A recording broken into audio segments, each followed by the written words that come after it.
Hey, welcome back to JISH Learn English Podcast. I'm Shaylin. Have you ever needed a favor but didn't know how to ask without sounding rude? Yeah, me too. Sometimes you know exactly what you want to say, but you worry, wait, does that sound too direct? And honestly, that little difference can completely change how your English feels. So today, I'm sharing 5 phrases that instantly make your English warmer and more polite. These are real phrases I use all the time, and once you start using them, you'll notice how much more natural your requests sound. So, let's dive in. First, I want to be honest with you. I used to say things like, give me that, or close the door, and then I wondered why people looked a little uncomfortable. It wasn't because they were mean, it was because my words felt like commands. And I think a lot of English learners have this problem. You know the grammar, you know the words, but sometimes your sentence can sound much stronger than you intended.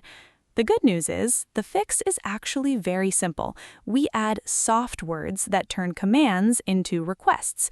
Let's start with the most useful one, could you?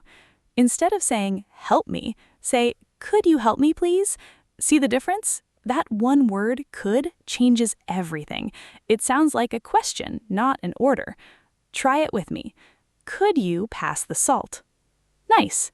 And you can use this with absolutely anyone, your boss, your neighbor, a stranger, or even a friend.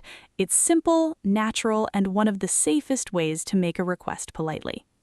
Now, would you mind? I know, it feels a little backwards at first, right? But it's so worth learning. The pattern is would you mind plus ing. So, would you mind opening the window? It means, is this a problem for you, or would this bother you? Here's the little secret that can be confusing at first. If you want to say yes to the request, you usually say, no, not at all, because you're saying it's no problem. If you say yes, it might sound like you're saying, yes, I mind, which could mean you're refusing. So remember, would you mind opening the window? No, not at all. Easy. Number 3 is, do you think you could? I love this one because it feels really considerate. It shows that you respect the other person's time and situation.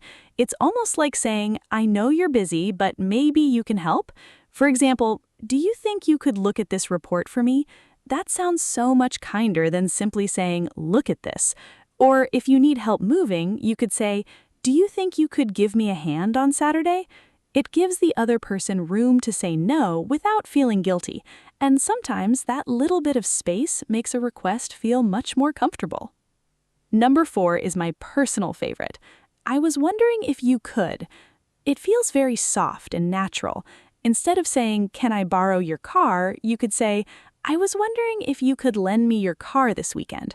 It sounds like a thought, not a demand, and I really like this phrase because it feels friendly without being too formal. I use this all the time with friends, and it always feels warm and natural. And finally, is it okay if I? This one is perfect when you're asking for permission. Imagine you're at a friend's house and you're thirsty. Don't say, give me water. Instead say, is it okay if I grab a glass of water? Grab here just means get or take. It's super common and super natural in everyday English. You can also say, is it okay if I leave a little early today? That's a very useful phrase when you want to do something and simply want to make sure the other person is okay with it. All right, those are your 5 polite phrases. And honestly, you don't need complicated English to sound polite.